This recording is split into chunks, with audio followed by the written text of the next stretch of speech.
Welcome back to another episode of A Better Way of Earning. I am your host, Dr. Michelle S. Thomas. Today we're going to discuss entrepreneurship without the hype. So let's start with the truth. According to the U.S. Bureau of Labor Statistics, approximately 20% of small businesses fail within the first year. By year 5, nearly half have closed. This is not to discourage you, it is to anchor you. Entrepreneurship is powerful, but it is not casual. And in today's digital culture, we have romanticized it. So today, we are removing the hype. Entrepreneurship is not freedom from structure, fast money, overnight scaling, but it is problem solving, revenue consistency, expense control, and customer retention. So let's talk about what actually matters. Tool number one, market validation before formation. Before you register an LLC or a sole proprietorship or any entity, ask yourself, who is the paying customer? What problem am I solving? And have I tested willingness to pay? According to the CB Insights research, one of the top reasons that startups fail is lack of market need, not lack of passion, need. And I can speak truly from this space. I remember the first business that I launched, it was a hair company, because at that time, that was the trend, that was the hottest market. And how many of us have Googled the best businesses to start or the best, most profitable businesses to start in whatever year you're in? And so hair was something that I had passion about, but I didn't do a lot of market research as far as what fit what I was offering. I have never been a person that has wore a lot of protective styles. So what I wanted to do was to teach about healthy hair of your natural hair, especially in the Black community. What I did not understand was how to test the need of the market. So I had the passion for this. I ordered the products. I built the site.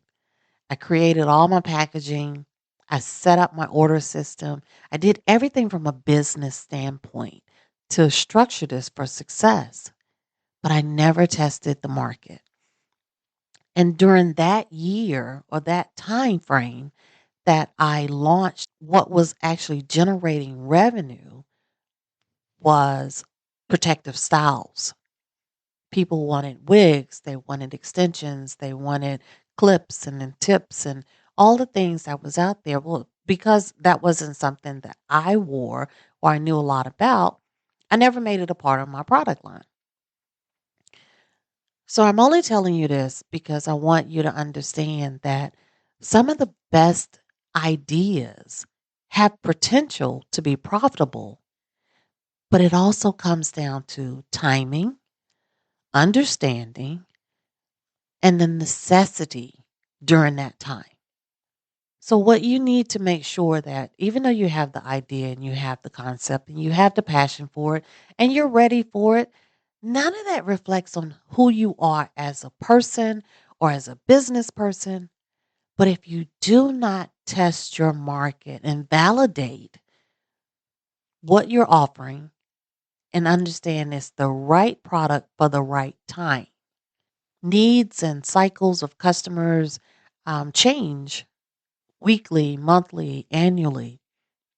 And if you're not keeping up with the trends that's happening surrounding your product idea or your service idea, then you may render your opportunity obsolete early without giving it an opportunity to grow because you have not validated before you did all the formation. Tool number two, revenue versus profit clarity. Now, this is big. This is where I find a lot of my new entrepreneurs that I coach and I train, they do not understand the difference between revenue and profit. They assume that profit is basically I make money, I sell my products.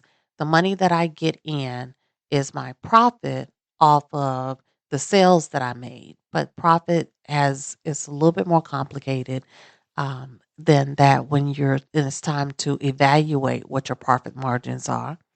Revenue is not income. If you generate $10,000 but you spend 8,500, your business made $1,500. Many new entrepreneurs confuse cash flow with wealth. That misunderstanding creates burnout and loss. If you're not managing this revenue or this profit properly, if you're assuming, let's go back to the example of the $10,000. If you make $10,000 that month and you're spending all of that because you assume that that is yours to spend, your business is what's going to suffer because that's not all for you, all available for you to spend. It is not profit, it is not revenue. You have to understand how to pay the business first. And if there's something left over, and oftentimes it takes a couple of years before you have spendable profit off of your business. The first 2, 3 years of your business launch, any ounce of profit or revenue should be poured back into the business so that you can build a strong foundation. If you're launching your entrepreneurship journey because this is going to become the sole source of paying your personal bills, your mortgage, your rent, your car note, your lights, etc., then one of the two is going to miss out. If you're taking all of the money that's coming in through the business and you're instantly paying it back out for personal need, then your business doesn't have any revenue or any type of fuel going back into the business. So just something to think about. We're going to do a podcast later on that really is going to dive into the revenue model and understanding how to structure your business so that you can be able to pay yourself and pay your bills and take care of yourself without creating a deficit for your business. Tool number 3, the 12-month runway rule. Now, I will be honest with you. It took a while for me to figure out this sweet spot, right? Because everyone hears 90 days, everyone hears 6 months. Even just in your personal finances, they always say to have 3 months of money in the bank so that you can pay your bills in case something drastically happens. Throughout my time before I became a business owner, the most time that I heard was 6 months. But I'm telling you guys that there needs to be a 1 year or 12-month runway rule when you are launching your entrepreneurial journey. Before leaving employment, you have to ask yourself, do I have 12 months of living expenses saved? Not I have 6 months, but then I know I have this coming in every month, whether it's unemployment or I'm banking on sales. So that will build up to 12. No, before you start and venture into anything, do you have a solid 12 months of living expenses that includes rent, mortgage, lights, utilities, phone, car, insurance, those semi-annual or annual costs that most of us don't calculate and we don't really count when we're building these budgets. Things like your your renewal, your car insurance, if you're paying it annually, any policies out there that you're paying. You really have to sit down and be honest with yourself and do a complete spreadsheet of everything that comes up, including anything that you do for fun or eating out or going out or travel, going to the movies. All these things you need to put into a bucket and calculate out that expense. So let's say your bills total out to be $5,000 a month.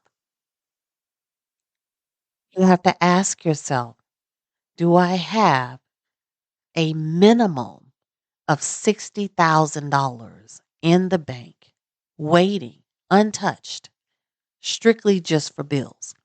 This does not include your startup costs for your business. That's a separate account. Do you have a solid 60 plus in an account that is dedicated and designated for your living expenses? And when I say $60,000 minimum, that's because things happen. The water heater breaks, or the furnace goes out, or the kids need new shoes, or whatever the circumstance. So 60 is your minimum. And I know there's someone listening to this now and thinking, that's a lot. It is. It is. It is a lot of money, but that's where the planning comes in. That's where the consistency and understanding early on what this entrepreneur journey looks like. Take it from those of us who did not plan properly. What you do not want to do is penalize your business for the first 5 years by constantly struggling to allow it to survive. So, this is what we're talking about. Let's do a real world application.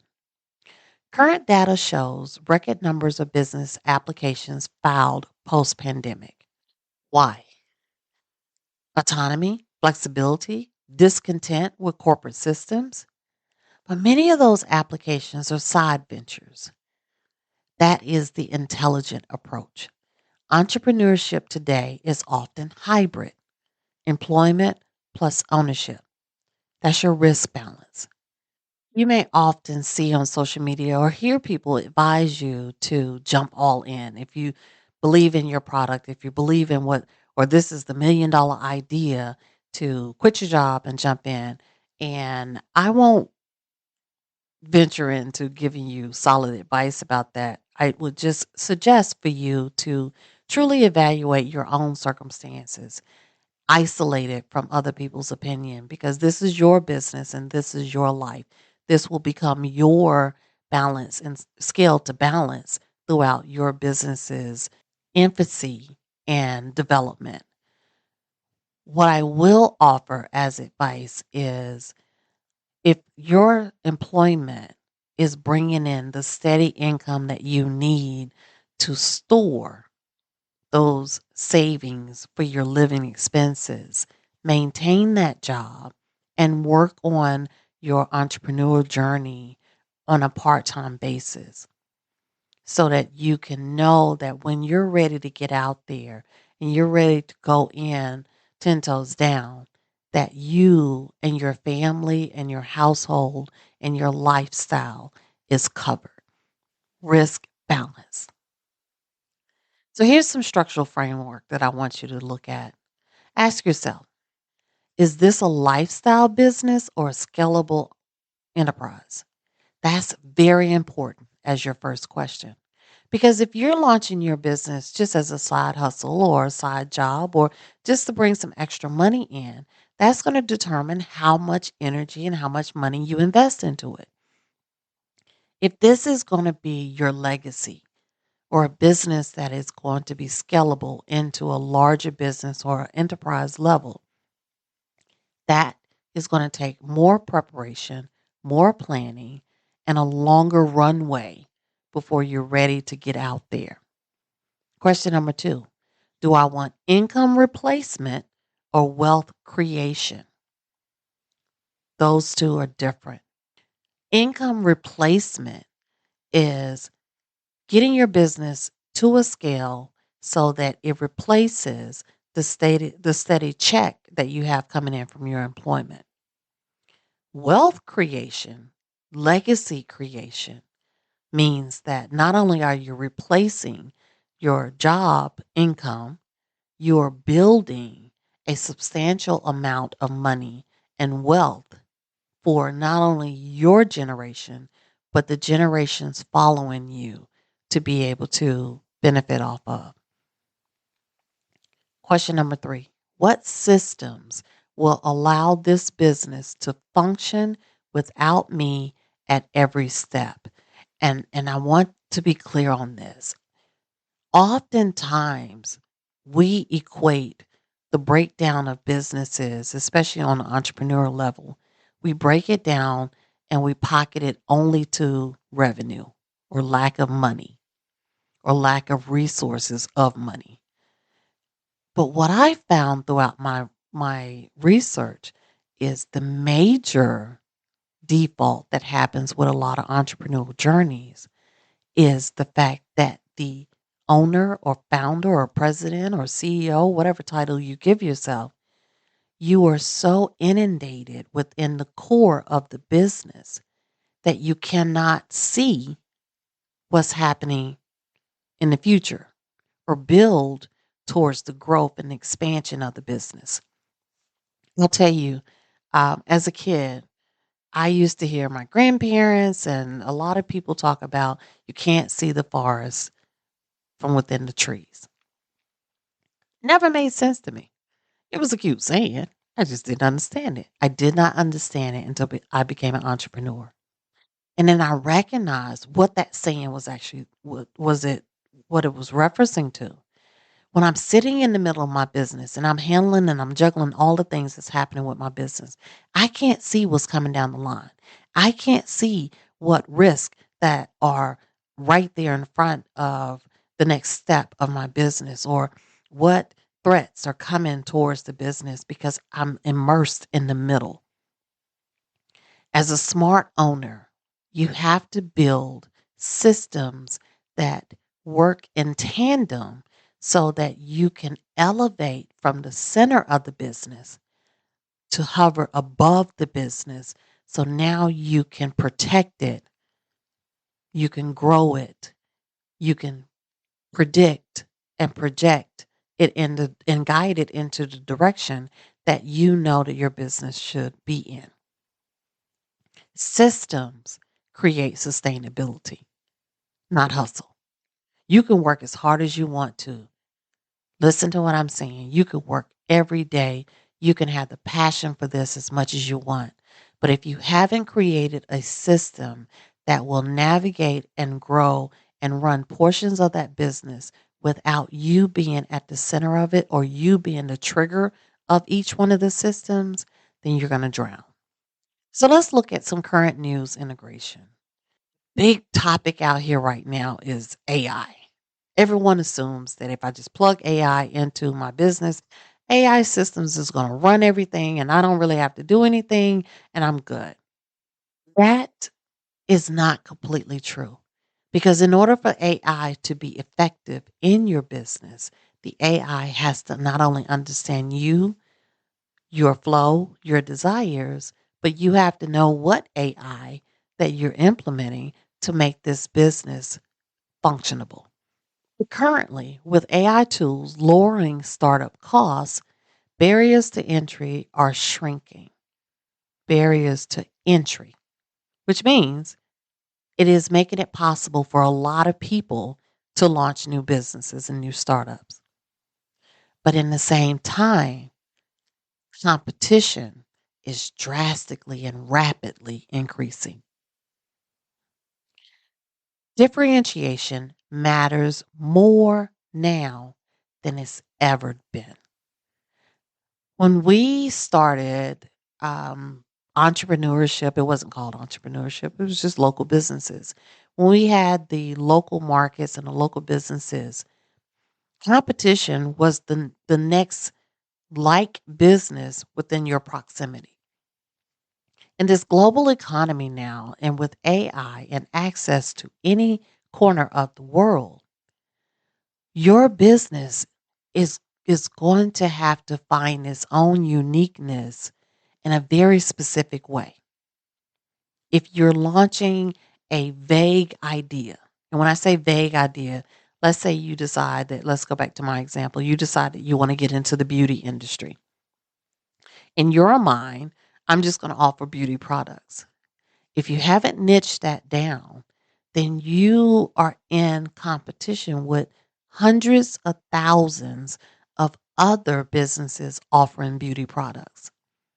Right now, access is a click of a mouse or a touch of a cell phone. So if you want to drive traffic to your business, you have to figure out what makes your business unique, different from anybody else. But what's most important is you have to understand your corner of the market. We are quickly moving away from the idea that the next best business concept is going to be the only. Because as fast as you can launch your business with your unique concept, with AI and digital tools, someone else in a week can launch the same. Stay tuned to this podcast because we're going to cover the patents, the trademarks, the copyrights that businesses must know more than ever of how to protect your idea. What I want you to walk away from this episode understanding is entrepreneurship is not an escape plan. It is a true full-time responsibility. Ask yourself if you're running from employment or running towards ownership.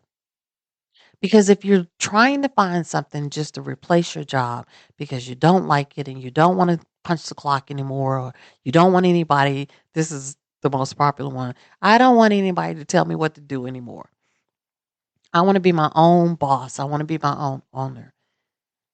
Then entrepreneurship is not the pathway for you because your business will dictate your schedule. Your business will demand your time. Your business will take all of the resources that it can in order to survive. You'll find yourself working harder for your own business than what you've ever worked for 5 other employees working simultaneously. So if you don't understand it and if you're not in the right headspace, you're going to be caught off guard. And the reason that, again, we have a better way of earning is not to discourage you, but to provide real information. Take all of the current news and all the hype that's out there and all the headlines that's out there and dissect it down and deliver it to you in palatable pieces so you can really understand your earning potential. Being your own owner or business owner or entrepreneur is an amazing journey, but it is not instant. It is not for someone that is unprepared for it. And it's not just something that you wake up one day and decide that you want to jump into. You'll end up losing more money, precious money, especially if you're already living check to check. If you're not prepared and you think that if I put my idea, because I saw someone on social media and he or she posted that they made $10,000 or $100,000 this month, I will give you what I teach my entrepreneurs in my entrepreneur incubator program. There's a huge difference between real revenue and postable money. People can post anything. With Canva now, you can create any type of post and flyer and make it look good and make it look nice. But that doesn't mean that that's actually happening or bankable money. Back to what I said earlier. You have to know your strengths, your weaknesses, and your resources and consider that. For me, I didn't become successful as an entrepreneur until I shut out the noise. The first 3 years of my entrepreneur journey, I made a lot of errors and I had to do a lot of corrections because I spent most of my time trying to keep up with what I saw out there. And it's easy to do because I had been an entrepreneur before, so I looked to the experts and the people that were already doing it so that I could learn and not make mistakes. But what I had to understand was they didn't know my story. So until you get to the point that you're able to dissect what you do need and what you don't need, then I would suggest that you minimize a lot of the noise so that you can focus in on what really works for you, your lifestyle, and your goals. Power does not come from reacting emotionally to systems, it comes from understanding systems well enough to build your own. If you choose entrepreneurship, choose it informed, choose it structured, choose it sustainable, because a better way of earning is not louder, is wiser. Until next time, think strategically, build intentionally, and remain in ownership of your choice.